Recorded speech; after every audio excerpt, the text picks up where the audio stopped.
والصلاة والسلام على سید الانبیاء والمرسلین وخاتم النبیین وشافع المذنبین ابی القاسم محمد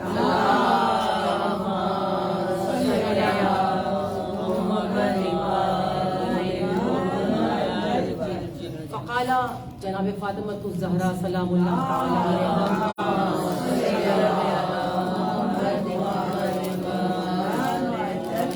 طاعتنا لنظاما للملت و امامتنا اماما لفرقت. درود بھیجیے محمد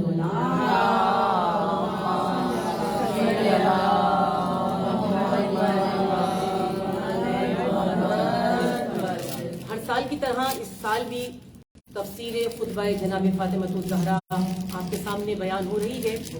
بیوی کا وہ خطبہ، وہ عظیم خطبہ کہ جس کے مختلف حصے ہیں، اور یہ وہ خطبہ ہے کہ جو مہجور ہے بالکل قرآن کی طرح، نہج البلاغہ کی طرح، یا وہ خطبات جو امام حسین علیہ السلام نے کربلا میں دیے تھے ان خطبات کی طرح یہ مہجور ہے، یعنی دیا گیا ہے لیکن بھلا دیا گیا ہے.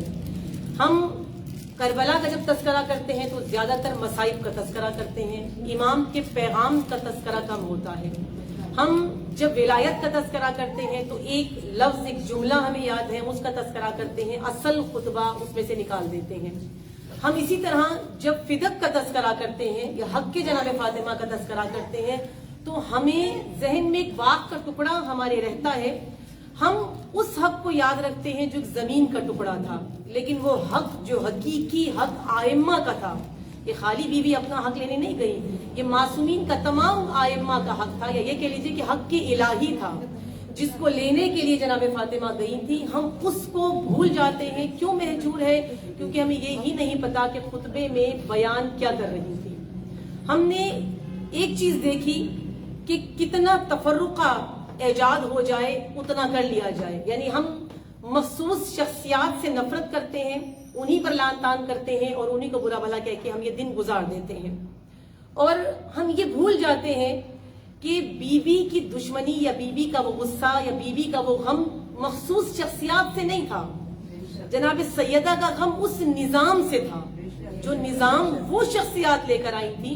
یعنی ہمارے ذہنوں میں شخصیات رہ گئیں، وہ وجہ بھول گئی کہ کس وجہ سے جناب سیدہ گئی. شخصیات رہنی چاہیے ذہن میں، بھلے کہ جو مجرم ہے وہ مجرم ہے، اس کا جرم ہم ختم نہیں کر سکتے کہ ہاں اس نے یہ خطا نہیں کی، جرم نہیں کیا، لیکن کیا فقط شخصیات سے خاص دشمنی کی وجہ سے گئی؟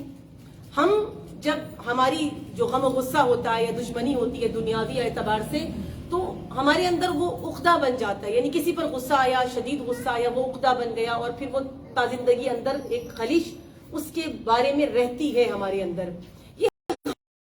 ہوتا ہے ہم عام انسانوں کا جو کامل نہیں ہیں، ہم ناقص اور گناہگار لوگوں کا عمل یہ ہوتا ہے کہ ہم جو بھی کسی سے دشمنی کرتے ہیں، کسی سے نفرت کرتے ہیں، کسی سے عداوت کرتے ہیں یا کسی کی کوئی چیز ہمیں بری لگتی ہے ہم اس شخصیت سے کرتے ہیں. یعنی ہم اگر کوئی اچھے کام کرتا ہے اور ہماری تہمتیں ذاتی ہوتی ہیں، ہم کسی سے بیزاری کا اظہار کرتے ہیں، ذاتی کرتے ہیں. یعنی شاید میں نے پچھلے عشرے میں بھی آپ کے سامنے بیان کیا تھا کہ یزید سے ہماری جو نفرت ہے وہ کیوں ہے؟ ایک ذاتی نفرت ہے. کیوں؟ کیونکہ اس نے ہمارے امام کو شہید کیا، اس نے اہل بیت کے ساتھ جو رویہ اختیار کیا، جو برا کیا، یعنی ہماری نفرت اس وجہ سے ہے. لیکن امام حسین کی نفرت کس وجہ سے تھی؟ ابھی تو کچھ نہیں ہوا تھا. امام تو اس سے تب سے نفرت کرتے ہیں جب کچھ ہوا بھی نہیں تھا، ابھی کربلا برپا نہیں ہوئی، ابھی بیویوں کے سروں سے چادریں نہیں چھینی گئیں، ابھی امام کا خانوادہ سلامت ہے، زندہ ہے، ابھی امام نے وطن بھی نہیں چھوڑا. امام تو مدینے میں، امام تو تب سے اس سے نفرت کرتے تھے. تو ہماری اور امام کی نفرت میں فرق ہے. امام اس نظام سے نفرت کرتے تھے، اس سسٹم سے نفرت کرتے تھے جس سسٹم کا حاکم یزید تھا. تو امام کی جس چیز سے نفرت ہے، اور وہ نفرت کہاں سے لی ہے؟ وہ سسٹم سے نارضائیت کا اظہار کہاں سے لیا؟ اپنی ماں سے. کہ جناب فاطمہ کی ذاتی نفرت نہیں ہے، بی بی کی نفرت اس نظام سے ہے، اس سسٹم سے ہے کہ جو وہ لوگ ایک نیا لے کر آئے ہیں، یعنی خدا کے نظام کو ٹھکرا کر ایک نیا نظام قائم کرنا.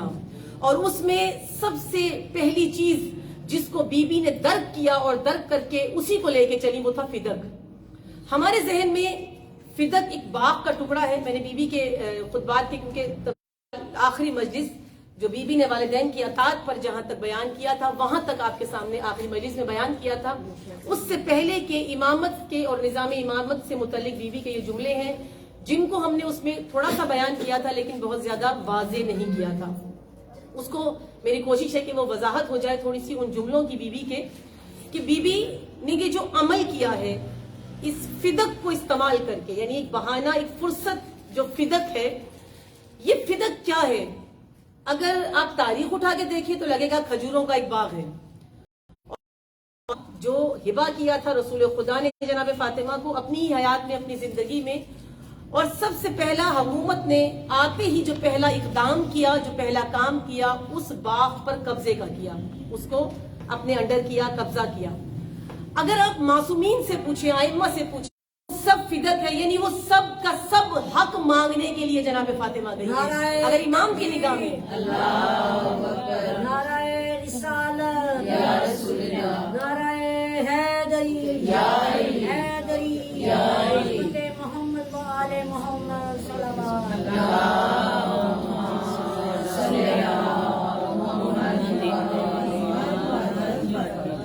یعنی بظاہر ٹکڑا ہے وہ باغ کا، لیکن اگر معصومین سے پوچھیں، ائمہ سے پوچھیں، تو فرصت بی بی نے اس فرصت سے فائدہ اٹھا کر جو میدان میں گئی ہے، یہ ٹکڑا ایک سمجھ کر نہیں گئی ہے بلکہ پوری ملت کے اوپر ایک حکومت کے طور پر کہ ایک حاکم، یہ حق تمہارا نہیں تھا، یہ فدق، اسے فدق کہہ لیجئے، اسلامی حکومت کہہ لیجئے، اسے اب جو بھی نام دیجئے، لیکن وہ حق تمہارا نہیں تھا، تم نے غصب کیا ہے۔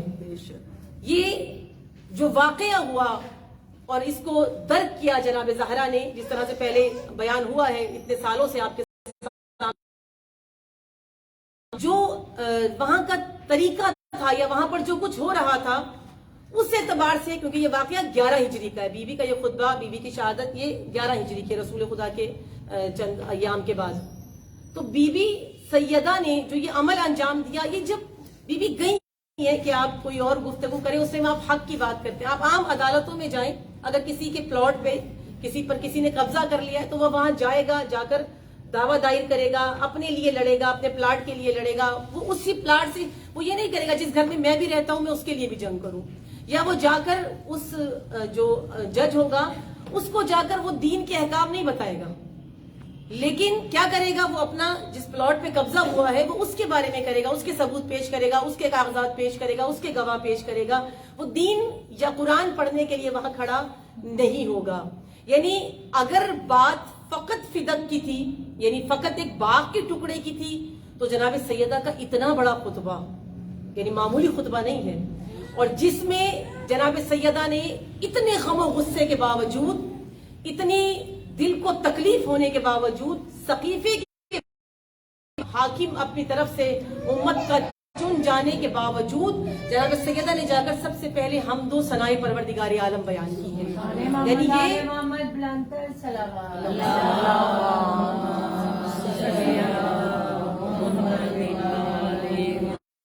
کہ عبداللہ ابن مسعود جو بڑے جید اور بہترین صحابی تھے، وہ بھی نہیں سمجھ سکے تھے کہ یہ حکومت نے کیا عمل کیا ہے، ان کو بھی نہیں سمجھ آئی تھی، وہ ان جیسے صحابی بھی جس چیز کو درک نہیں کر سکے، جناب سیدہ نے وہ جا کر وہاں بیان کیا، اور پھر جب حمد و ثنا کی، تعریف کی پروردگار عالم کی، پھر رسول کے بارے میں رسول کی گواہی دی، شہادت پیش کی، اور اس کے بعد جناب سیدہ مختلف حصے ہیں اس خطبے کے، اور اس کے بعد جناب سیدہ نے شہادت دی رسول خدا کی، رسالت کی، اللہ کی وحدانیت کی، اور یہ سلسلہ چلتے چلتے ایک مقام پہ، ایسے مقام پہ خطبہ پہنچا جہاں بی بی نے احکام دین کو بیان کیا، یعنی ایسا مقام جہاں پر بی بی لینے گئی ہے پلاٹ بظاہر، یعنی ظاہر جو لگ رہا ہے کہ ان کے حق پہ قبضہ ہوا ہے، ان کے بابا کی دی ہوئی جائیداد پہ حکومت نے قبضہ کیا ہے، اور اب بیٹی وہ حق مانگنے گئی ہے، لیکن وہاں وہ بیٹی جب خطبہ دیتی ہے تو جا کر احکام الہی بیان کرتی ہے، اور فقط احکام الہی نہیں،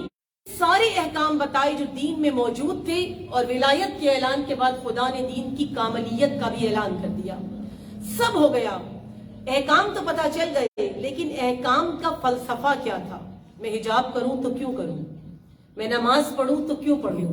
نماز کو مجھ پر واجب کیوں قرار دیا گیا ہے؟ زکوٰۃ مجھے کیوں کہی گئی ہے؟ رسول نے کہا کہ دو، بی بی نے بتایا کہ کیوں دو، اس کی وجہ کیا ہے؟ رسول نے کہا نماز پڑھو کیونکہ قرآن کا حکم ہے، خدا کا حکم ہے۔ جناب سیدہ نے کہا کیوں پڑھنی ہے؟ وجہ بتائی۔ رسول نے کہا کہ حجاب واجب ہے، حجاب کرو۔ جناب سیدہ نے بتایا حجاب کیوں کرو؟ یعنی وہ فلسفہ جس کی وجہ سے خدا نے احکام دین کو رکھا تھا، جناب سیدہ نے اس کو کھول کے بیان کیا کہ یہ وجوہات تھیں۔ تمہارا مال زیادہ ہو جائے اور پاک ہو جائے، اس لیے زکوٰۃ کو رکھا ہے۔ تمہارے اندر جو پروردگار عالم نے یہ خاصیتیں رکھی ہیں، جن میں سے پروردگار عالم نے احکام جو دیے ہیں، ان میں ایک نماز تم پر واجب، جو پہلے آپ کے سامنے بیان ہوا ہے پچھلے سال، کہ نماز اس لیے واجب قرار دی تاکہ کبر سے بچ جاؤ، تاکہ تکبر سے محفوظ رہ سکو، تاکہ تکبر سے تمہاری حفاظت ہو سکے۔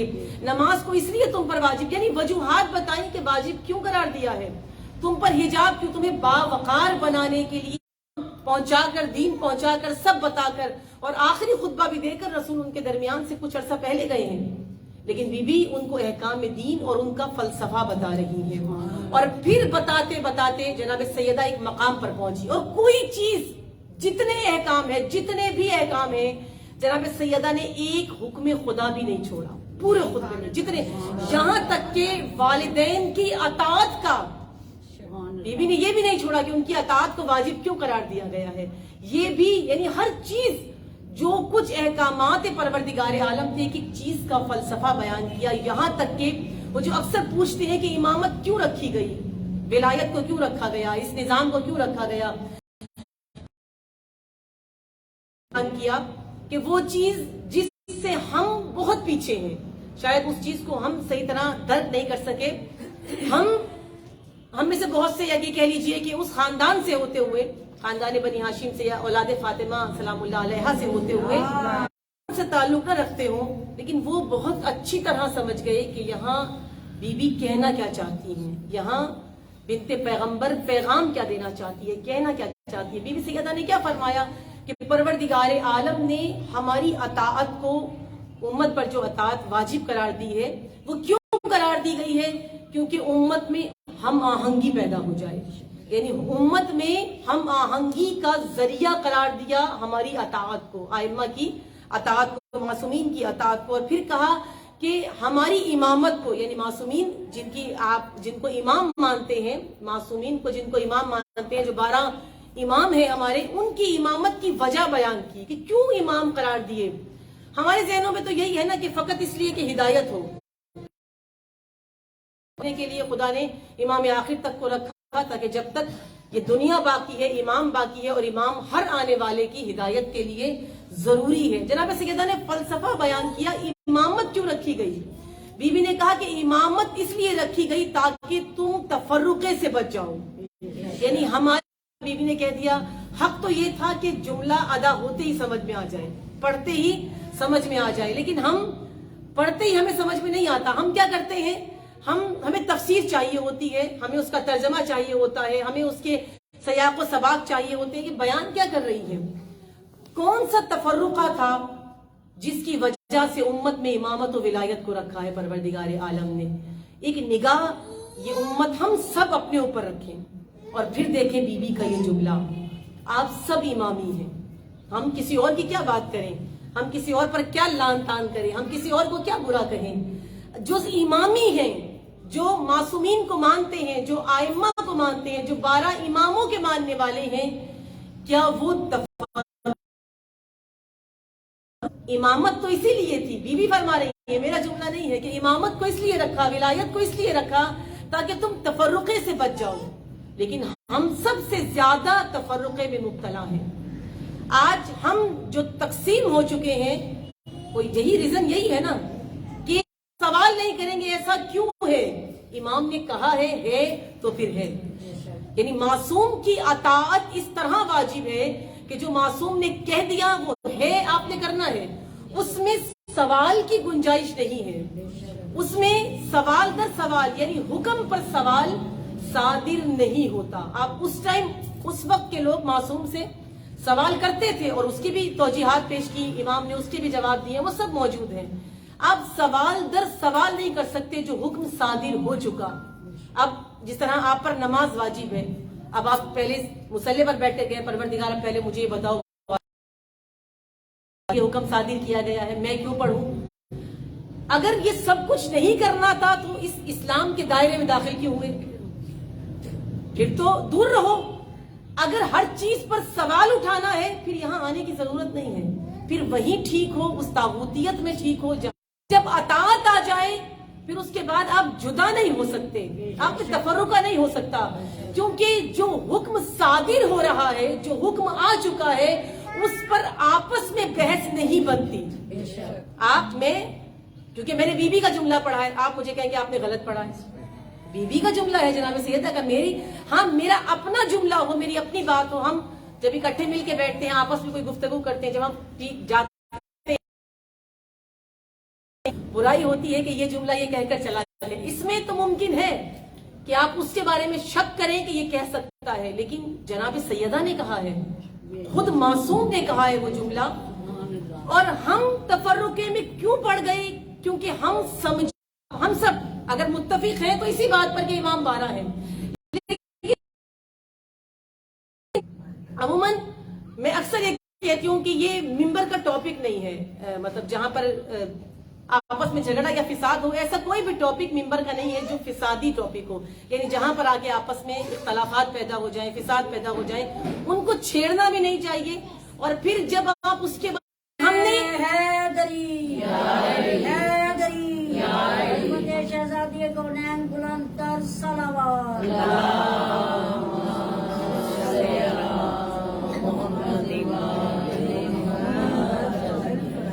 بعض چیزیں ہم سنتے ہیں، آپ جتنے بھی آ رہے ہیں میں انہیں بار بار کہوں گی کہ کل سے اپنے وقت کی پابندی کا ذرا خیال رکھیے گا. بعض چیزیں ہم سنتے ہیں، جیسے ابھی آپ میں سے کچھ ہیں اچھا لگ رہا ہوگا، کچھ ہے جن کو اچھا نہیں لگ رہا ہوگا، کچھ مطلب بیٹھے گھروں میں سن رہے ہیں، ان میں سے بھی بہت سو کو اختلاف ہوگا، بہت سے تائید کریں گے اس چیز کی. لیکن بعض چیزیں ایسی ہیں جو ہم صرف سنتے ہیں اور سن کر وہ چیزیں خالی قلب میں نہیں اترتی بڑی جلدی. جب تک ہم سن کے قلب کے ساتھ جب تک روح میں نہیں اترتی، عمل میں نہیں آتی. یعنی دل کو لگی بات، ہاں یہ بات میرے دل کو لگی ہے، لیکن گھر جا کے ہم پھر ویسے ہیں. کیوں؟ کیونکہ دل کا روح سے ارتباط نہیں ہوا.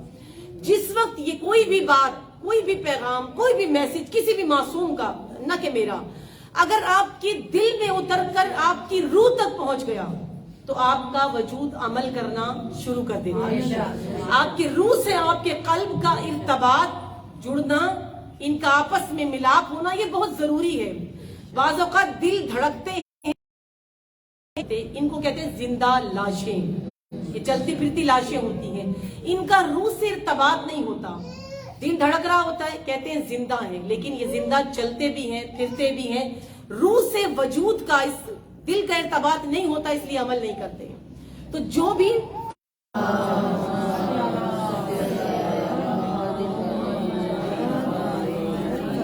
امام کا بھی فرمان ہے، کیونکہ تمہیدی مجلس ہے، میں چاہتی ہوں کہ میری بات آگے جا کے آپ کے دلوں پہ نقش ہو جائے اور سمجھ میں آ جائے کہ امام کا فرمان ہے کہ اے پروردگار، بلکہ دعا ہے امام کی. اگر آپ لوگوں نے امام کی دعا کی کتاب کو پڑھا ہو تو امام کی دعا ہے کہ اے پروردگار، میرے قلب کو، میرے دل کو شیطان کی چراگاہ نہ بنانا. یعنی چراگاہ اس جگہ کو کہتے ہیں کہ جہاں پر جب جانور خوراک کھاتا پیتا ہے اس سے پروان چڑھتا ہے، یعنی اسی سے دودھ آتا ہے اس کا، اسی سے اس کا پیٹ بھرتا ہے، اسی سے اس کا گوشت بنتا ہے. چراگاہ وہ مقام ہوتا ہے کہ جہاں پر جانور چرتا ہے اور چرنے کے بعد اپنے وجود کی تقویت کرتا ہے، بڑھاتا ہے وجود کو، نسل بڑھا رہا ہوتا ہے، اپنی طاقت حاصل کر رہا ہوتا ہے. تو امام نے فرمایا کہ شیطان کی چراگاہ نہ بنانا، یعنی میرا قلب ایسا نہ ہو جائے کہ شیطان اس میں بسیرا کر لے. اور ہر غلاظت شیطان کی مضبوطی کا باعث بنتے ہیں، ہمارے گناہ شیطان کی مضبوطی کا باعث بنتے ہیں، ہمارا تفرقہ شیطان کی مضبوطی کا باعث بنتا ہے، ہمارا آپس میں ایک دوسرے پر تانے کسنا، یہ ایک دوسرے کے عمل ایک دوسرے کے ساتھ کرتے ہیں لیکن آپ مضبوط شیطان کو کر رہے ہوتے ہیں. یہ سب چیزیں کیا ہے؟ یہ اصل میں چراگاہ بنتی ہیں. یعنی وہ یہاں سے خوراک پاتا ہے اور ہم اس اپنے دل کو اس کا مسکن بنا کر اس کو چراگاہ کے طور پر پیش کرتے ہیں. امام کہتے ہیں کہ پروردگار میرے قلب کو، میری روح کو، میرے دل کو اس شیطان کی چراگاہ نہ بنا دینا. یہ دعا ہے اور بہت بہترین دعا ہے. یعنی سارے گناہوں سے بچنے کے لیے اگر انسان امام کی ایک دعا ہی پڑھ لے تو یہ دعا کافی ہے. ہم اس پاک قلب کو لے کر اور پھر نکلے اس سفر پہ، اس راستے پر جہاں پر معصوم اپنے قول سے بتاتے ہیں کہ تمہیں کرنا کیا ہے. یہ خطبہ میں پہلے سال سے یہی بیان کر رہی ہوں کہ یہ خطبہ فقط اس وقت مسجد میں موجود ان لوگوں کے لیے نہیں تھا، بلکہ کلام ہے. ہماری غلطیاں پکڑے ہوئے ہیں، ہمیں بتا رہی ہیں کہ تمہیں نہیں معلوم کہ نماز کی اہمیت کیا ہے، نماز کا فلسفہ کیا ہے. تمہیں نہیں معلوم، تم صرف 12 اماموں کو مانتے ہو، لیکن امامت و ولایت کو رکھا کیوں گیا ہے. یہاں جناب سیدہ کا یہ قیام اور جناب سیدہ کے یہ جملے ہمیں لے کر کہاں جا رہے ہیں. یعنی ظاہراً اگر اس قیام کی طرف دیکھا جائے، ایک خاتون کا قیام ہے، ایک عورت کا قیام ہے. کوئی عام انسان دیکھے تو کہ ایک اکیلی تو تھی، ایک عورت تھی، تنہا تھی، اکیلی تھی اور جا کر ایک خطبہ دیا ہے. یہاں جناب سیدہ نے ایک پیغام دیا جو آپ کی، یعنی پیغام بہت سارے، جن میں سے ایک پیغام ہے کہ عورت اگر اور راہ خدا میں نکلے تو وہ تنہا بھی دنیا کو فتح کر سکے، دلوں کو فتح کر سکے. اگر تنہا بھی ہو لیکن راستہ الہی راستہ ہو. آپ نے پڑھا ہوگا کہ 5 اولی العزم پیغمبر ہیں، یا سنا ہوگا. میں کہتی ہوں وہ نبی ہے. میرے ساتھ ہے نا توجہ؟ اچھا ہے، رش نہیں ہے. فضیلت کے لیے بلند تر صلوات.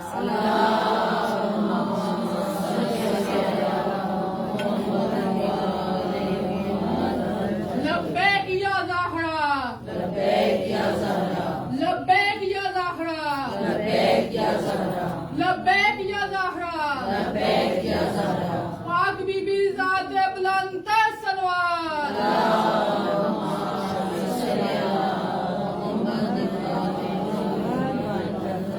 پہلے نبی آدم ہے، لیکن آدم اولی العزم نہیں ہے، حالانکہ پہلے تھے.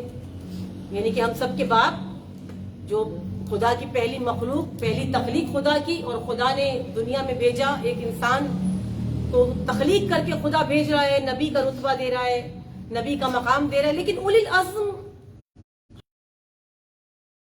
لیکن حضرت آدم اور حضرت نوح میں بہت زیادہ عرصے کا فرق نہیں ہے. حضرت آدم اور حضرت نوح کے باوجود حضرت نوح کو کہا گیا کہ اولی العزم ہے. آدم کو نہیں کہا اولی العزم ہے پہلے ہو کر بھی، لیکن حضرت نوح کو کہا کہ یہ اولی العزم نبی ہے. 950 سال تبلیغ کا دور ہے، یعنی جب سے نبی بنے اور نبی بننے کے بعد 950 سال تبلیغ کی. اور اس 900، خود سوچئے کہ ہم عام بندے، اگر ہم اپنی مثال، مناسب تو نہیں ہے اپنی دینا، لیکن کیونکہ سمجھ میں لانے کے لیے میں چاہوں گی کہ یہ مثال دوں تاکہ سمجھ میں آ جائے.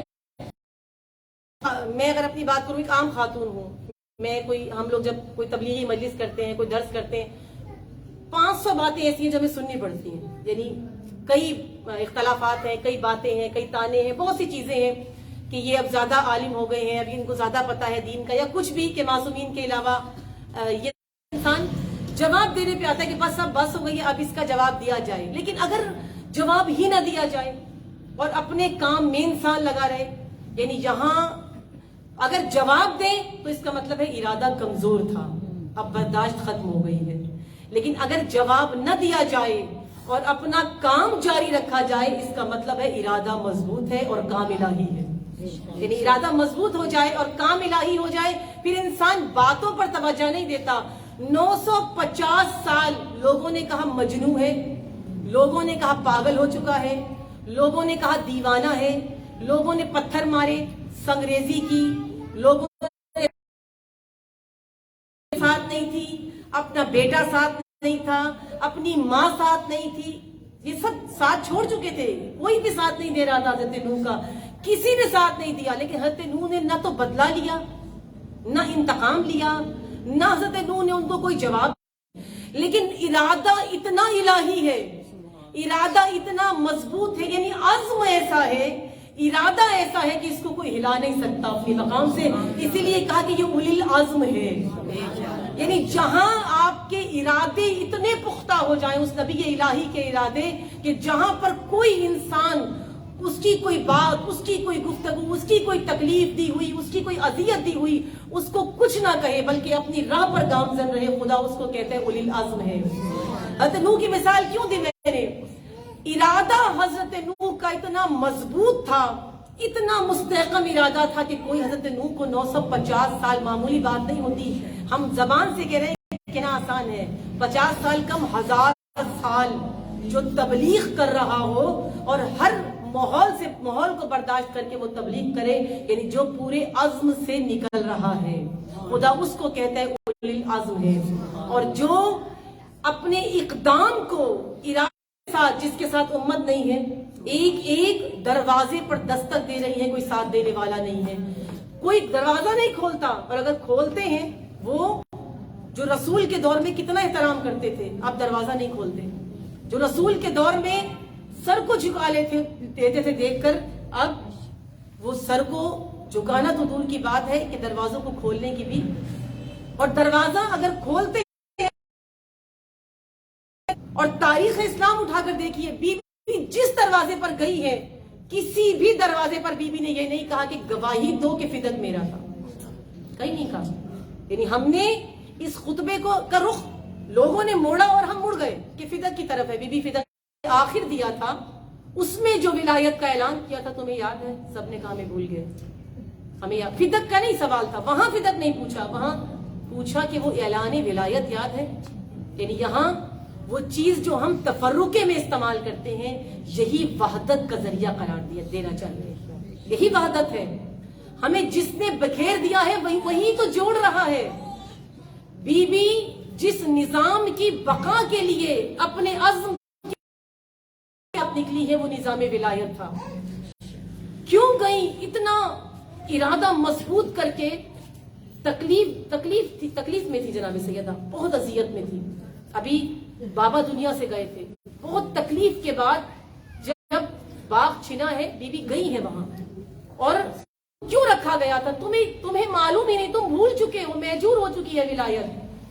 اصل میں خدا نے ایک نظام کا اعلان کیا تھا رسول کے ذریعے سے، خالی علی ولی اللہ کا اعلان نہیں تھا، ایک نظام کا اعلان کیا تھا کہ جس نظام کے سائے میں تم نے رہنا تھا، علی کی ولایت کا اعلان، یعنی اپنے بنائے ہوئے حاکم کی ولایت کا اعلان کیا تھا کہ تمہارے بعد از رسول جو تمہارا حاکم ہوگا وہ علی ہوگا۔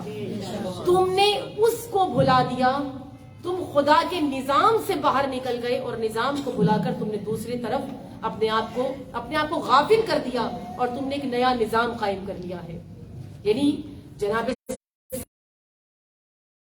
اس نظام کے خلاف آئی ہو، یہ عزم، یہ ارادہ، یہ لے کر میں نکلی ہوں کس کے خلاف؟ اس نظام کے خلاف جو خدا کے نظام کے خلاف ہے۔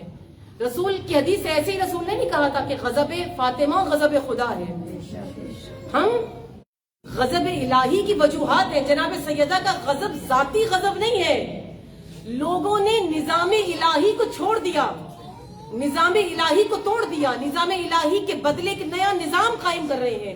اور اس وقت اس قیام کو کیوں ضروری سمجھا، یہاں پر میں آپ کی توجہ چاہوں گی، اس نظام کو، یعنی نظام امامت کو، نظام ولایت کو اتنا ضروری اس وقت کیوں سمجھا؟ بعد میں ائمہ نے آنا تھا، مزید معصومین نے آنا تھا، ٹھیک ہے، مولا علی اس وقت جس سچویشن میں تھے، جس صورتحال میں تھے، اگر مولا علی نے قیام نہیں بھی کرنا تھا تو بعد کے معصومین نے آنا تھا، وہ قیام کر لیتے یا وہ نکلتے۔ اگر یہ سوچتے، ہم جیسے لوگ ہوتے تو یہ سوچتے کہ بعد میں آ کر وہ نسل اس کے لیے قیام کریں گے، لڑ لیں گے، لیکن نہیں، یہاں ضروری سمجھا جناب سیدہ نے۔ ایک تو آپ کو اور مجھے پیغام دیا کہ عورت نکل سکتی ہے، یہ عورتیں، یہ خواتین، ہمیں جب ہم دین کی بات آتی ہے، میں اکثر یہ کہتی ہوں، جب بھی دین کی بات آتی ہے تو ہم کمزور ہو جاتے ہیں، ہم نہیں کچھ کر سکتے۔ یہاں کہتے ہیں ہمارے شوہر کچھ نہیں کرنے دیتے، ہم باہر نہیں آ سکتی، ہم کیا کر سکتی ہیں دین کے لیے؟ اور جب بات آتی ہے جب آپ دین کی تبلیغ کے لیے بات کرتے ہو، نظام الہی کی بات کرتے ہو، اس وقت آپ کے سامنے پیش آتا ہے نامحرموں سے ہم کیسے گفتگو کریں، نامحرموں سے ہم کیسے بحث کریں، نامحرموں کے سامنے ہم کیسے بولیں۔ یہ دین الہی ہے جہاں پر سے بحث کرتے ہیں، جب ریٹ کم کرا رہے ہوتے ہیں وہاں پہ ہمیں خیال نہیں آتا کہ یہ بھی جس سے ہم بحث کر رہے ہیں، جسے بھائی جان کہہ کر پکار رہے ہیں، کی عظمت پر بلند تر صلوات۔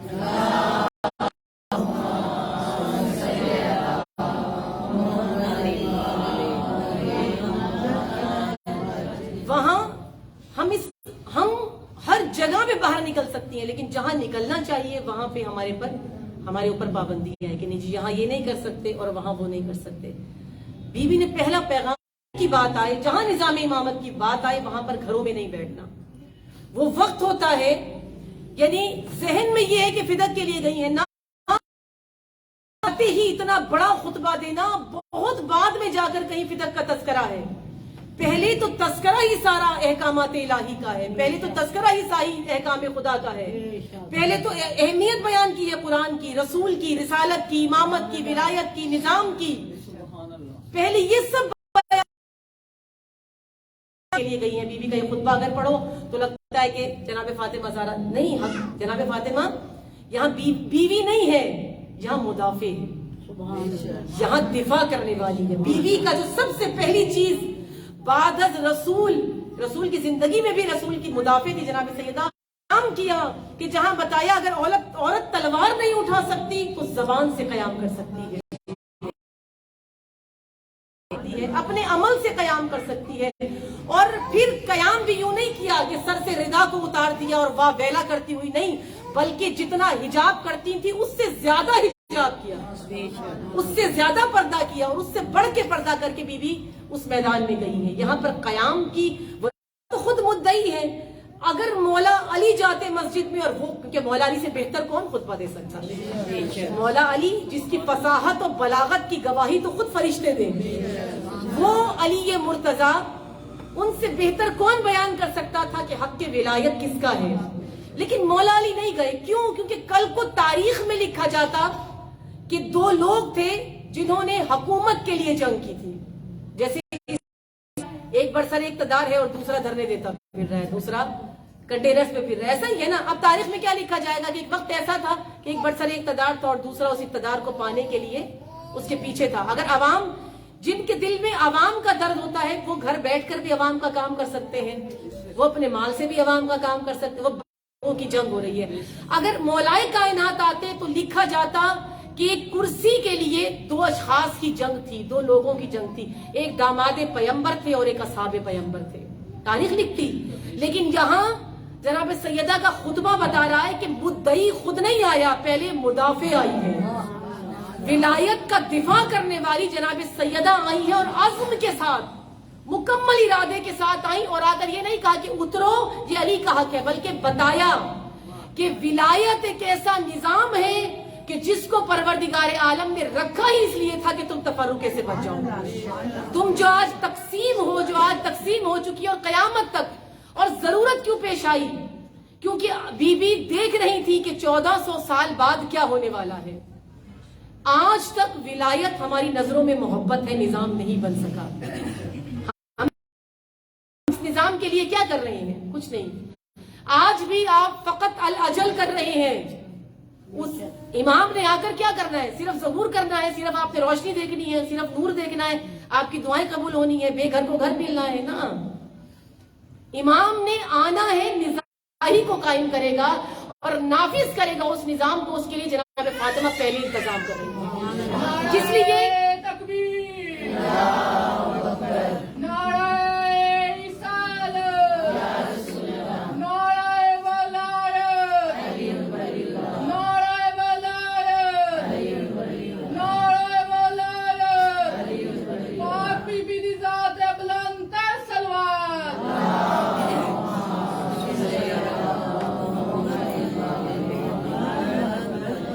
یہاں اس قیام کے ذریعے سے بی بی نے ایک سلسلہ قائم کیا ہے کہ آگے کیا ہوگا، اور یہ خطبہ ہمارے لیے کیوں ضروری ہے؟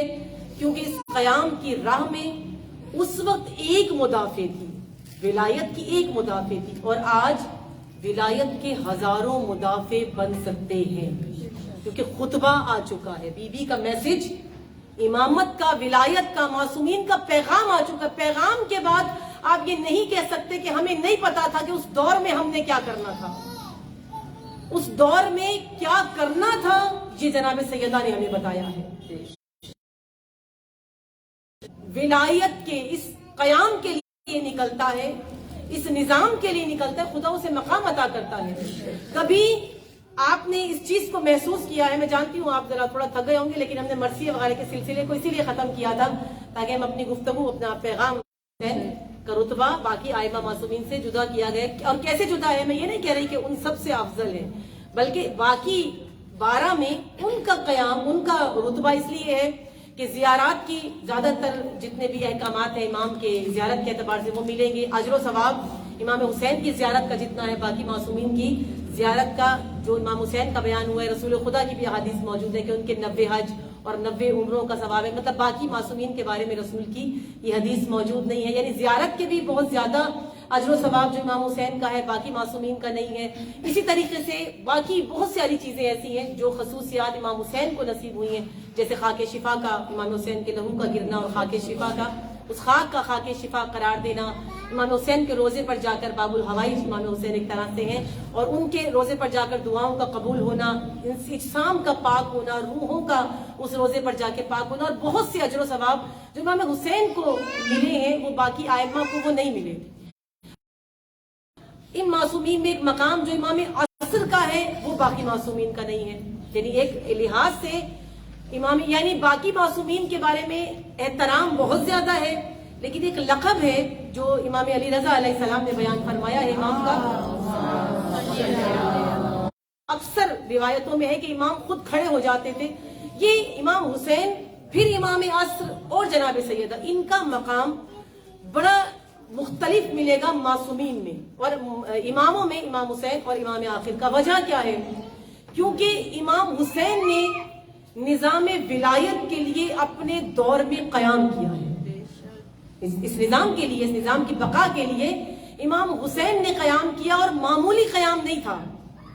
وہ قیام کہ جو ایسا قیام تھا, بڑی قلیل تعداد تھی, بڑی مختصر سی تعداد تھی جو کربلا تک پہنچی امام کے ساتھ, اس میں امام نے قیام کیا. اور حالت یہ تھی کہ جتنے لشکر آتے تھے وہ سب کے سب خوفزدہ کر رہے تھے. آنے والا ہر لشکر امام کے سپاہیوں کو خوفزدہ کرتا تھا, لیکن عزم اور ارادہ ایسا تھا کہ کوئی خوفزدہ نہیں ہوتا تھا. یعنی ایک قیام امام حسین کا تھا جس نے حسین ابن علی کو اولی العزم کر دیا, تمام معصومین میں اولی العزم کر دیا. وہ امام حسین کا مقام ہے, انہوں نے قیام کیا. اور اس کے بعد اس قیام کے لیے جو میدان عمل میں آئیں گے وہ امام عصر ہوں گے, یعنی امام آخر نظام الہی کے لیے. ہمارے ذہنوں میں ابھی تک ہم جو سمجھتے ہیں وہ فقط منتقم سمجھتے ہیں, یعنی امام حسین کے لہو کا انتقام اسی لیے بس امام نے آنا ہے نا, فقط یہ نہیں ہے.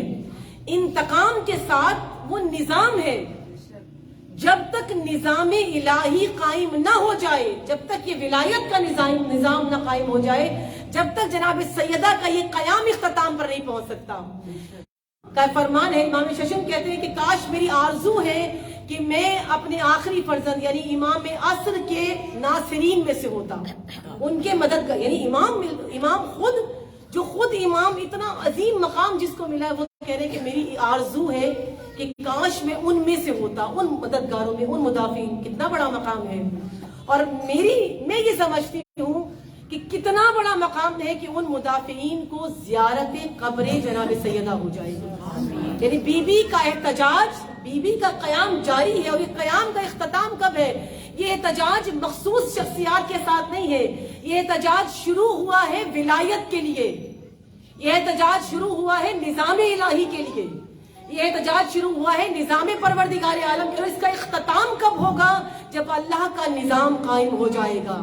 اور امام عصر خدا کا وہ وعدہ ہے, پروردگار عالم نے اپنے نظام کو قائم کرنا ہے جب اسلام کا غلبہ ہوگا اور تمام کافرین و مشرکین ختم ہو جائیں گے. یعنی اس نظام کے قیام کے لیے جناب سیدہ 11 ہجری میں خطبہ دے رہی ہے. اس نظام کے قیام کے لیے کہ جو بھائی مارے جائیں, بھتیجے مارے جائیں, پورا گھر اجڑ جائے, گود اجڑ جائے, لیکن جہاں دین کی بات آئے, سر پہ ردا نہ بھی ہو, تو اس دین کے لیے میدان عمل میں نکلنا یہ عزم ہے. اور یہ فاطمہ جیسی ہستی کی بیٹی ہی انجام دے سکتی ہے.